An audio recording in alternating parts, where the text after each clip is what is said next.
Hey, je suis ravie de vous retrouver dans une nouvelle vidéo que je prépare depuis fort longtemps et dans laquelle on va parler d'un artiste, d'un interprète, d'un musicien, d'un compositeur de talent, j'ai nommé David Bowie.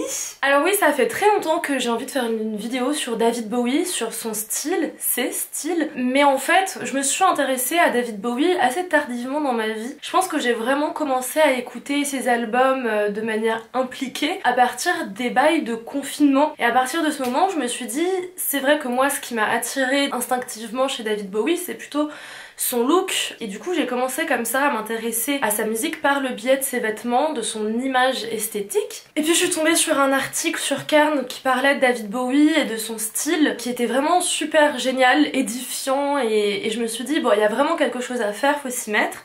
Du coup j'ai lu aussi un bouquin, David Bowie, Philosophie intime, de Simon Critchley, qui est vraiment bien.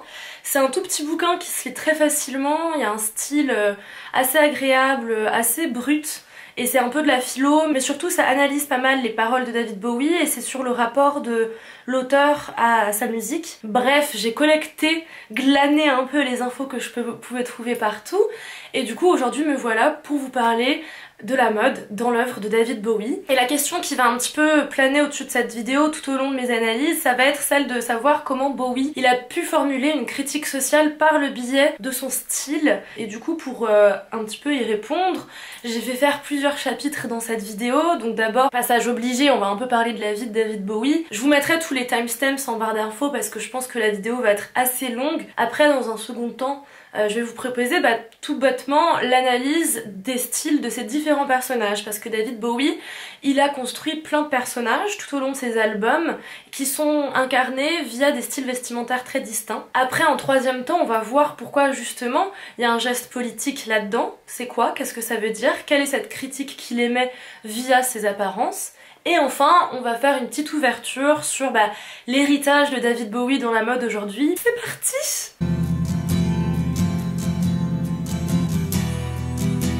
David Bowie est né David Jones en janvier 1947 à Londres et il est mort en janvier 2016 à New York. Il a très vite dans son enfance été piqué par la mouche artistique parce qu'il a très vite appris à chanter, à jouer du piano, à jouer de la flûte, du ukulélé, mais aussi à danser. Et il s'est spécialisé au lycée, dans un lycée technique, en art, design et musique. Et en fait, il faut savoir que c'était un enfant et un ado assez turbulent, assez bagarreur, qui aimait bien se retrouver dans des petites rixes à la cour de récré. Et notamment au lycée, il s'est bastonné avec un de ses potes qui s'appelle George Underwood, qui lui a décoché une droite à l'œil gauche. S'en suivent 4 mois d'hospitalisation, plusieurs opérations, mais David Bowie restera marqué à jamais de cette bagarre puisque c'est ce qui lui doit sa pupille dilatée à l'œil gauche. C'est littéralement le truc physique qui le différencie et dont on se rappelle aussi au travers de sa carrière. Et il faut savoir qu'il est resté pote après toute sa carrière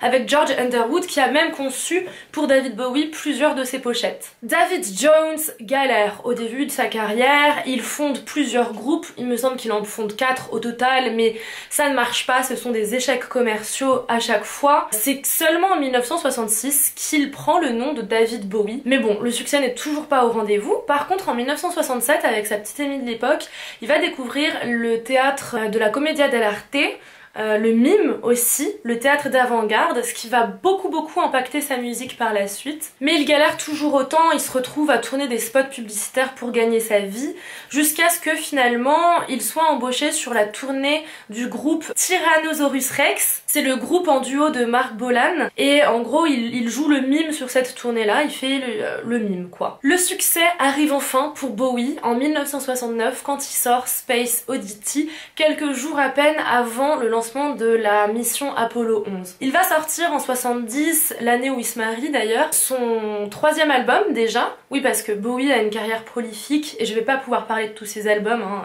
Je ne les connais même pas tous d'ailleurs. Du coup en 70, il enregistre son 3e album The Man Who Sold the World, où sur la pochette il apparaît en robe. Ça y est, c'est l'émergence de la figure androgyne qu'est David Bowie. Et d'ailleurs sur toutes les interviews promotionnelles pour cet album là, il va porter cette robe là. En 71, 2011, il sort son 4e album, donc un an à peine après The Man Who Sold the World. Il sort Hunky Dory, qui marche bien, mais c'est pas non plus un franc succès commercial, hein, ça reste quand même un peu niche, on va dire. Et c'est avec l'ère Ziggy Stardust que tout va exploser pour David Bowie. Donc en effet, en 72, il sort ce CD où il met en scène le personnage de Ziggy Stardust dont on va reparler. Il se teint les cheveux en rouge foncé et là c'est le boom total, ça accroche, c'est un genre de rock très dansant, un petit peu électrique aussi, mais qui connaît un retentissement très fort auprès de la jeunesse londonienne. Et ce qui marche aussi, c'est l'effet de groupe, parce que Ziggy Stardust, il est avec les Spiders from Mars, donc les araignées de Mars, qui sont ses musiciens,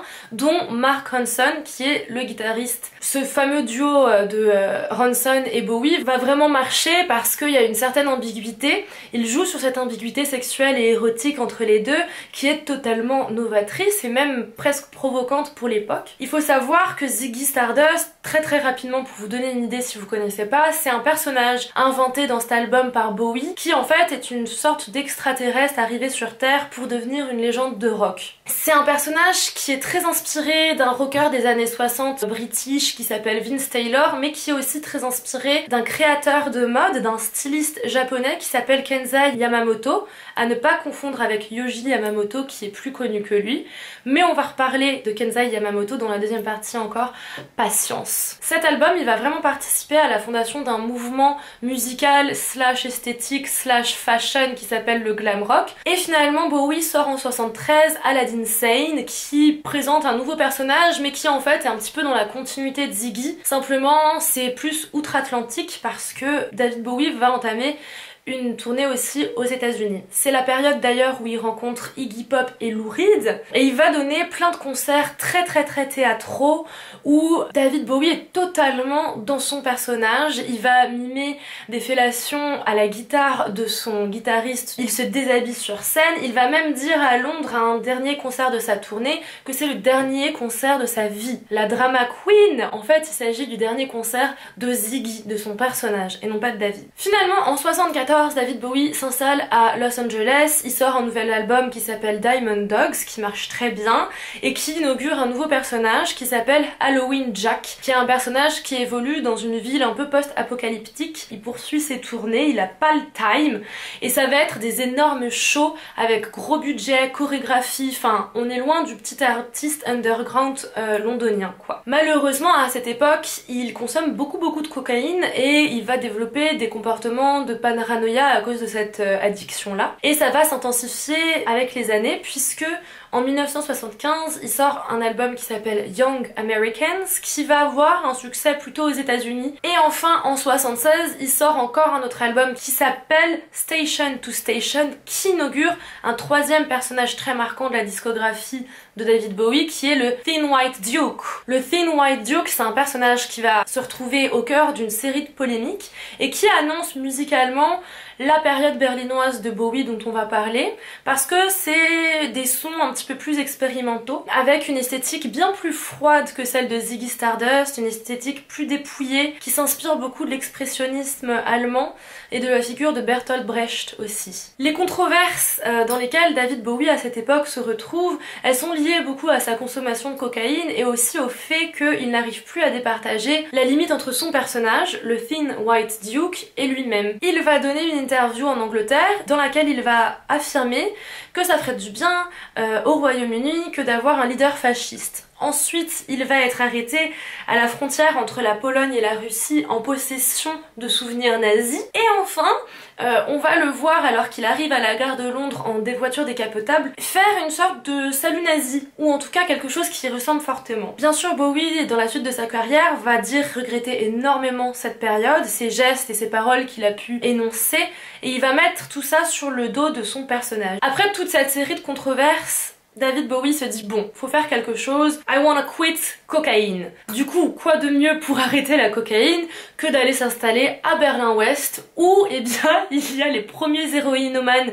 européens qui s'installent pour faire la teuf, quoi. Du coup, il va à Berlin-Ouest avec son ami Iggy Pop qui lui aussi veut arrêter la coke et puis là-bas, il va avoir un véritable renouveau créatif et il va en effet sortir 3 albums. Il va sortir Heroes, Low et Lodge qui sont 3 albums qui vont totalement surprendre la critique et aussi le public parce qu'il ne reprend pas du tout les mêmes processus de narration. Jusqu'à présent, David Bowie, il avait l'habitude de planter un décor dans ses disques, d'utiliser un personnage pour incarner une histoire et de raconter un récit. Là, dans ces 3 albums, il a une écriture beaucoup plus fragmentée, beaucoup plus expérimentale, les paroles ont moins d'importance et le style est un peu plus progressiste, minimaliste et psychédélique que dans ses albums jusqu'à présent. La décennie 80, des années 80, ça va être une décennie un petit peu moins marquante pour David Bowie. Il va sortir plusieurs albums encore, il s'installe à Lausanne aussi. Il sort aussi un album qui s'appelle Tonight en 1984 qui marche bien, mais la critique va dire que David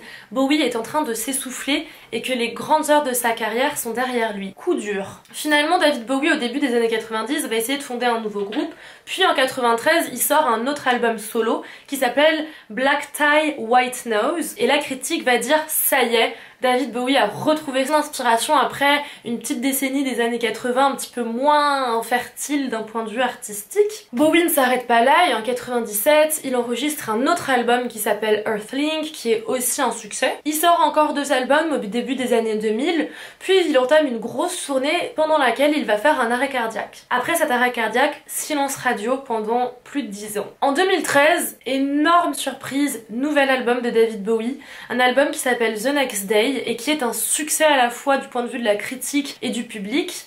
Et tout le monde se dit ça y est, David Bowie est back on track. Sauf que 1 an après, en 2014, Bowie apprend qu'il est atteint d'un cancer du foie. Personne n'est mis au courant, aucun journaliste, personne. Et il va se mettre à l'écriture de son dernier album. Du coup, il sait qu'il est condamné.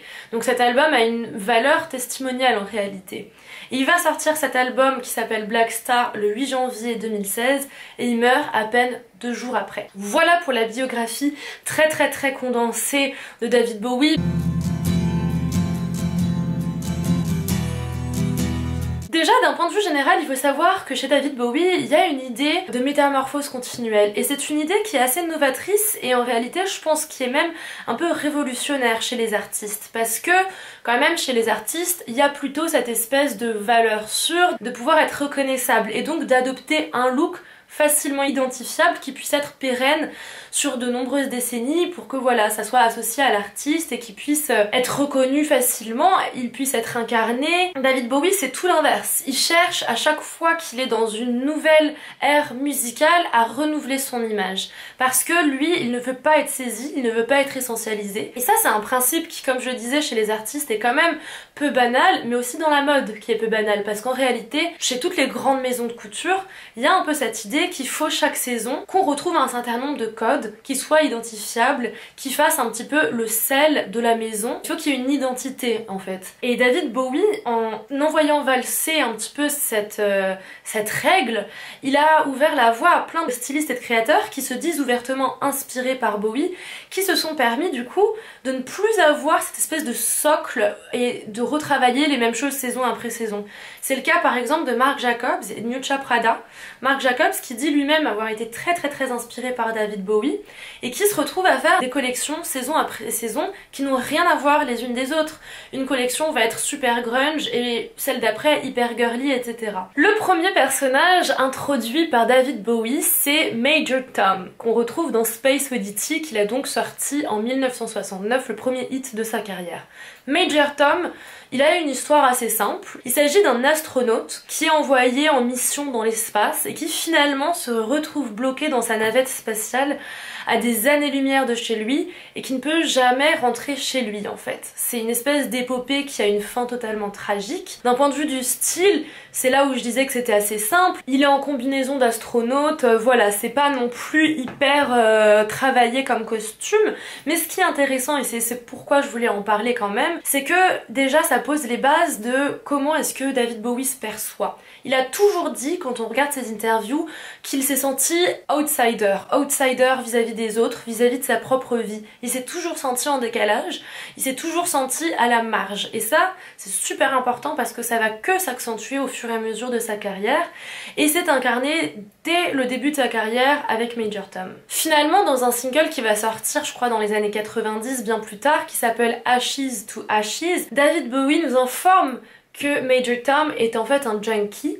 Il écrit Ashes to ashes, funk to funky. We know Major Tom's a junkie. On a quand même un peu cette idée déjà d'entrée de jeu chez Bowie que ce côté totalement délirant, psychédélique et loufoque est associé à une détresse humaine, à une grave dépression et une forme de tragédie de l'existence humaine. On va passer maintenant au personnage le plus travaillé esthétiquement, Ziggy Stardust, et de l'esthétique du glam rock. Le glam rock, appelé glitter rock aux États-Unis, il bat son plein de l'année 71 jusqu'à 75, même s'il y a des résidus du glam rock dans plein d'autres mouvements musicaux et esthétiques après 1975. Et en fait, c'est un mouvement assez avant-gardiste, dont les figures de proue sont forcément David Bowie, mais aussi T-Rex et Gary Glitter notamment également. L'idée musicalement de ce mouvement-là, c'est de revenir à l'essence du rock, qui est un rock assez brut, mais qui est aussi un rock sur lequel on peut danser facilement. Ce mouvement va prendre tout son sens, toute son essence dans le style, avec une image très provocante et assez spectaculaire, presque burlesque. Tous les musiciens dans les années 70 qui relèvent du glam rock sont des néo-dandys. Et si vous savez pas ce que c'est que le dandysme, je vous réfère à ma dernière vidéo qui sera aussi dans la barre d'infos, parce que ils ont une espèce de rébellion dans leur façon de se saper, et c'est totalement novateur quoi. Tout à coup on a des rockers qui arrivent sur scène, qui éclatent tout avec des paillettes, avec des couleurs totalement farfelues, un côté très androgyne aussi, avec des hauts talons, beaucoup de maquillage, des sequins. C'est vraiment une esthétique fête foraine. Pour incarner son personnage, David Bowie est très inspiré par Kenzai Yamamoto. Comme je vous le disais, Kenzai Yamamoto, c'est un créateur japonais qui a fait sa première collection en 1971 à Londres. C'est le tout début de la Fashion Week londonienne à l'époque, et David Bowie assiste à ce premier défilé et il adore. Il adore cet esthétisme, ces couleurs, ce psychédélisme, ces formes et ces motifs qui s'entrechoquent. Et il utilise aussi pas mal de vêtements japonais qu'il va utiliser aussi dans sa collaboration avec David Bowie, notamment le kimono. Ce sont des créations de manière générale très avant-gardistes qui jouent aussi sur la frontière entre les deux genres. Et ça forcément, ça trouve un écho très grand dans l'œuvre de David Bowie, dans sa musique. C'est un style qui est très graphique, très criard, très exubérant, qui ne s'excuse pas d'être là. Et une des tenues les plus emblématiques que Yamamoto a dessinées et conçues pour David Bowie, c'est celle de la combinaison en vinyle noir, qui est clairement une référence au vinyle. Bowie est très inspiré par le concept de Warhol de Superstar et de manière générale par toute l'esthétique warholienne. Et ça se retrouve dans son style par l'idée que son image est écrasante. Son image, c'est tout ce qu'il est, c'est tout ce qu'il a à présenter au monde. Il y a une glorification assumée de son image et de son apparence, et qui est totalement illustrée par le personnage de Ziggy. Il y a notamment la chanson Stardust dans laquelle Bowie écrit, je cite, "Making love with his ego, Ziggy sucked up into his mind." Toutefois, Bowie fait mourir Ziggy parce que finalement, le contre-pied de toutes ces exubérances, c'est la désillusion. Forcément, ça ne peut déboucher qu'à la désillusion et donc au suicide. Ce qui a été hyper novateur chez David Bowie à cette époque-là, dans cette ère-là de sa musique, c'est son androgynie. Et c'est le fait qu'il ait flirté sur ce côté-là, sur cet aspect-là, qu'il ait aussi annoncé publiquement qu'il était bisexuel en 1972 dans une interview alors qu'il vient de lancer Ziggy. Et Bowie va totalement jouer avec ça, il va mettre ça en scène, et notamment avec son guitariste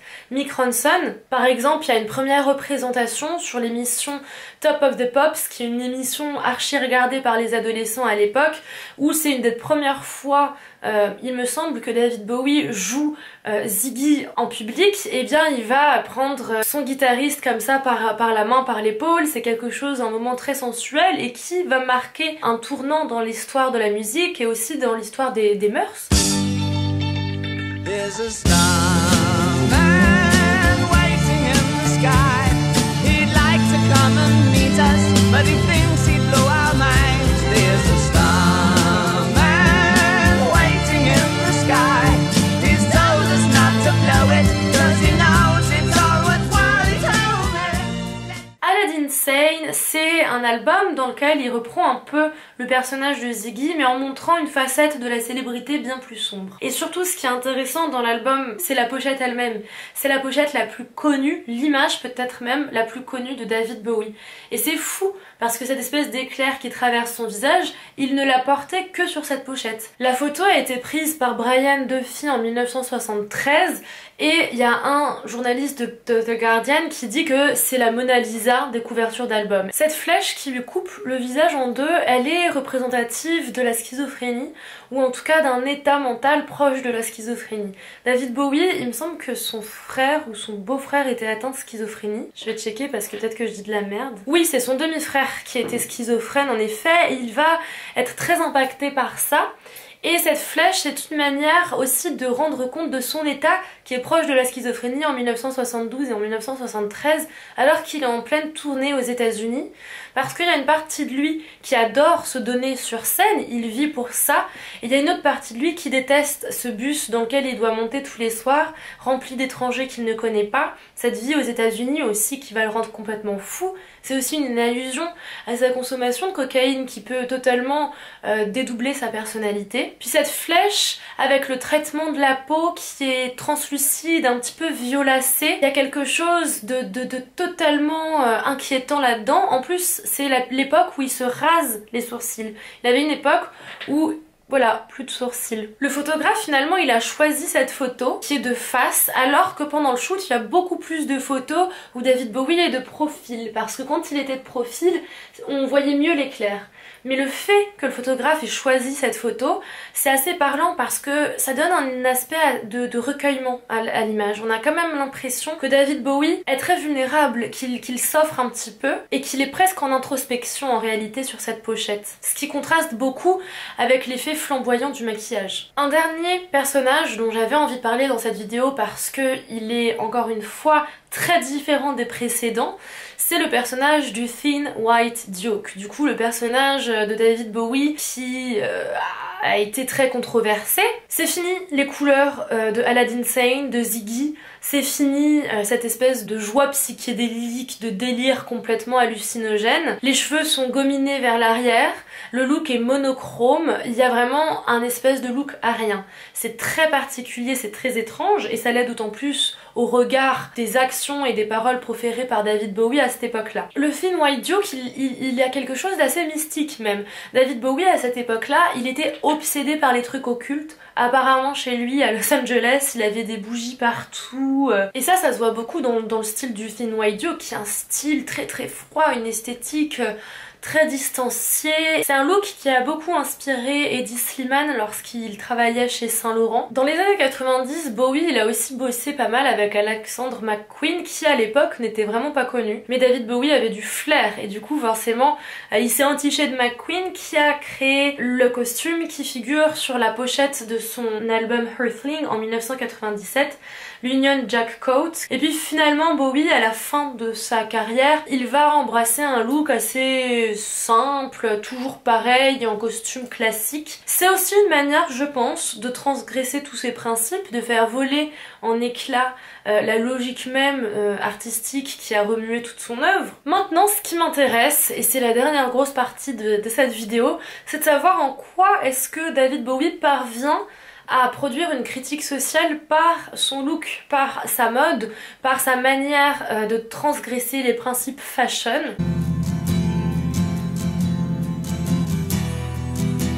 Déjà le fait de produire une critique sociale et de délivrer un message politique par l'apparence, c'est déjà une forme d'anticonformisme. Il y a un amour de l'artifice, un amour des chimères, des illusions chez David Bowie, une fascination pour l'immanence, pour ce qui arrive, ce qui est palpable, pour le sensible en fait, qui est assez extraordinaire et que personne n'a jamais égalé je trouve dans la musique. Et tout ça, ça traduit une forme de manifeste contre la vérité nue, contre la nécessité de la transparence, l'idéal d'authenticité dont je parle dans toutes mes vidéos parce que nous sommes vachement empreints encore de ce vieil idéal romantique. David Bowie, lui, il est plutôt romantique au sens de Baudelaire, c'est-à-dire qu'il est fanatique de l'esthétique de la ville, de l'esthétique de la laideur, de l'esthétique de la bizarrerie, de tout ce qui est étrange. Le fait qu'il choisisse des tissus moirés, des tissus très texturés, métalliques, ça traduit une forme de romantisme décadent et aussi une forme d'amour du mensonge, de l'ostentation.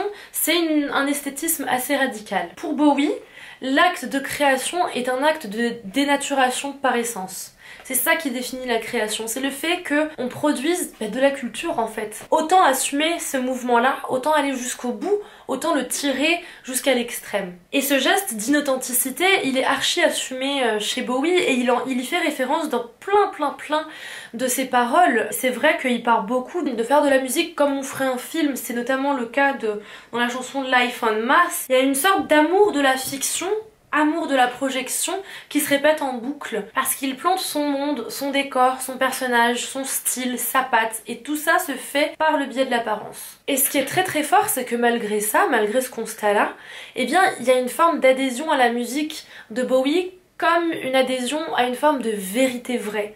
Comme si on accédait au vrai auquel on ne peut pas accéder dans la vie quotidienne. Quand on fait l'expérience d'une musique, d'une chanson de David Bowie, on va être ému comme si on avait touché du doigt quelque chose de plus vrai que vrai. Alors où est-ce qu'est le message politique là-dedans? Eh bien le geste de Bowie, c'est un geste d'un messager venu d'ailleurs, un peu comme Ziggy dans son album. En fait, David Bowie, il va poser un autre regard, et c'est l'outsider, il pose un autre regard sur le monde et sur nos modes de vie dont il dit qu'ils ne nous appartiennent plus. Nos vies ne nous appartiennent plus, on a été aliénés. Il peut juger la civilisation mieux que tout autre parce qu'il est un extraterrestre. Et parce qu'il se marginalise de par ses vêtements aussi, il va pouvoir porter un regard critique sur la condition qui est la condition de l'existence humaine à l'époque. Et ça se transmet vachement dans ses chansons qui sont des chansons post-apocalyptiques comme 5 Years ou alors des chansons aussi un peu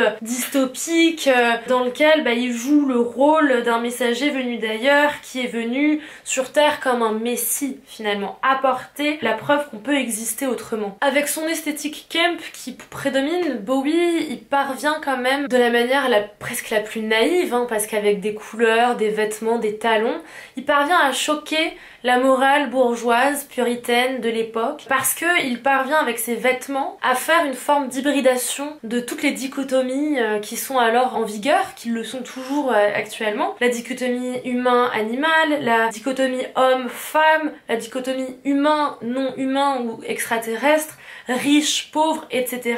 Il va par-delà tout ça. Et ça se ressent aussi parce que dans ses chansons, le tragique et le comique flirtent ensemble aussi beaucoup. Donc il est toujours par-delà les genres, il est dans une forme d'hybridation totale tout le temps, dans une forme de condensation des formes. Pourquoi est-ce que c'est éminemment politique? Pourquoi est-ce que c'est aussi un peu polémique? Parce que il y a dans la musique et dans l'art de Bowie une volonté du plaisir, un principe de plaisir. L'art de Bowie, il est fondamentalement sensoriel. Il y a quelque chose de l'ordre de la séduction qui se joue chez Bowie complètement. Et ça se traduit aussi d'un point de vue vestimentaire, d'un point de vue sartorial, parce que au contraire des punks qui vont utiliser des clous, des vis, il y a un espèce de vocabulaire vestimentaire totalement lustré chez Bowie, avec, comme je le disais, du satin, de la soie, des paillettes, des tissus métallisés, du maquillage, etc. Donc il y a cette espèce d'esthétique glam qui permet de conduire à un principe de plaisir fédérateur. Et tout ce regard qu'il porte en fait comme étant quelqu'un de marginal qui pose un nouveau regard sur la société et sur sa culture, c'est aussi transmis par son attitude physique corporelle en concert, c'est-à-dire qu'il va tout le temps sembler ailleurs, il semble jamais présent. Il y a une performance où avec Freddie Mercury, il fait Under Pressure, et là c'est hyper parlant parce que Freddie Mercury, il est là, il est incarné, on sent qu'il y a quelque chose de très physique dans sa manière d'habiter la scène, là où David Bowie, il est presque statique. Et je trouve ça totalement fascinant parce que c'est deux manières très différentes de montrer les corps et les sexualités aussi, le jeu avec le désir. Bowie, lui, chante avec une forme d'impassibilité.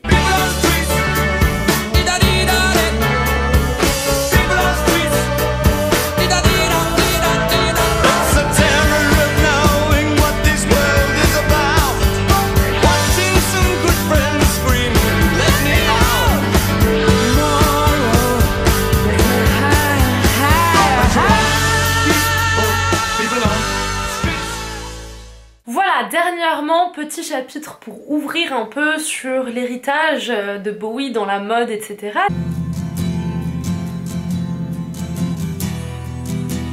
Une personne, une artiste qui est dans la lignée directe de David Bowie, c'est Lady Gaga. Lady Gaga, elle reprend totalement l'esthétique camp et l'esthétique du glam rock, notamment dans ses clips Applause et aussi Just Dance, avec la référence très frontale, très directe de l'éclair sur son visage. Lady Gaga, franchement, moi déjà j'adore, mais elle a vraiment une connivence avec ce que David Bowie a fait, mais elle en a même déjà parlé plusieurs fois d'elle-même. Il faut savoir aussi qu'il y a Tilda Swinton qui avait fait un speech à l'ouverture de la rétrospective du style de David Bowie en 2016 après sa mort, qui était tenue au musée Victoria et Albert Museum à Londres. Elle a fait un speech dans lequel elle dit que elle a d'abord été attirée quand elle était ado par le physique de David Bowie, par son style. Et que du coup elle s'était acheté le vinyle de Aladdin Sane, qu'elle s'est trimballée un peu pendant 2 ans sans jamais l'écouter, juste parce qu'elle était fascinée par cette image. Et je trouve que le fait que Tilda Swinton en parle dans ce discours-là, c'était assez parlant, parce que je pense que c'est le cas de beaucoup de personnes, que d'avoir d'abord été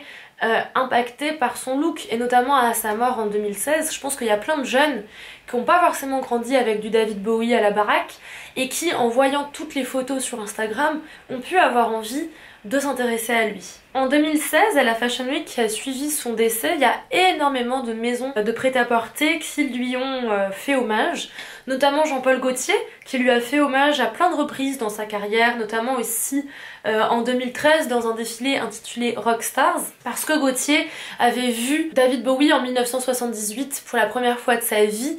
Il était totalement en transe face à cette espèce de génie créateur. Du coup, en 2016, à cette Fashion Week qui a suivi sa mort, il y a JPG, mais il y a aussi Margiela, Gucci et Burberry avec un mannequin qui a ouvert les mains et il y avait marqué Bowie dans chaque paume de main. Je trouve que c'est un très beau geste. Il y a Vogue Paris qui a dédié une couverture en 2011 avec Kate Moss, et il y a le British Vogue qui en 2003, du coup Bowie était encore vivant, qui a aussi fait un shooting sur le thème David Bowie, aussi avec Kate Moss, et le photographe c'était Nick Knight. Nick Knight, il avait bossé dans les années 90 avec Bowie pour la pochette de son album Black Tie White Nose, et en fait ce shoot a été rendu possible parce que Vogue a réussi à mettre la main sur une partie de la garde-robe de David Bowie. Nick Knight il a donné une super interview au magazine Dazed, je vous le mettrai aussi dans la barre d'infos, dans lequel il revient sur ce shooting et il affirme que personne d'autre que Kate Moss n'aurait pu porter ces vêtements-là, les vêtements de David Bowie. À l'époque, par exemple, il y avait Linda Evangelista qui était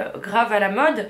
Jamais Linda aurait pu mettre les vêtements de David Bowie, et enfin ça aurait été ridicule. Alors que Kate Moss, déjà apparemment, elle avait exactement la même corpulence et la même taille que David Bowie, et surtout avec son physique très particulier, cette espèce de charme un peu singulier, elle s'est totalement fondue dans les vêtements de David Bowie, et en effet c'est un shooting très réussi je trouve. Voilà, c'est à peu près tout. Je crois que j'ai fait plus ou moins le tour, même si c'est impossible d'être exhaustive pour moi. Je trouve que c'est archi inspirant, et surtout je trouve qu'en cette période hivernale un peu déprimante, écouter du David Bowie ça fait du bien, ça raccroche à la vie, et puis regarder des photos de ses costumes ça raccroche encore plus à la vie. Du coup voilà, j'espère que cette vidéo vous aura donné envie de vivre et d'écouter la musique de David Bowie, et puis aussi de faire des folies dans nos apparences, parce que pourquoi pas finalement. Vous pouvez aussi me dire si vous voulez que je fasse ce genre de vidéo sur d'autres musiciens ou chanteurs ou chanteuses ou interprètes, parce que j'ai jamais parlé de mode et de musique, c'est la première fois sur ma chaîne. Je suis pas hyper experte en musique, mais ça m'a vraiment amusé de préparer cette vidéo. C'est beaucoup de taf, mais c'est cool. Et puis bah on se dit à très bientôt pour une nouvelle vidéo. Je vous souhaite une très belle soirée ou une très belle journée, et puis bisous.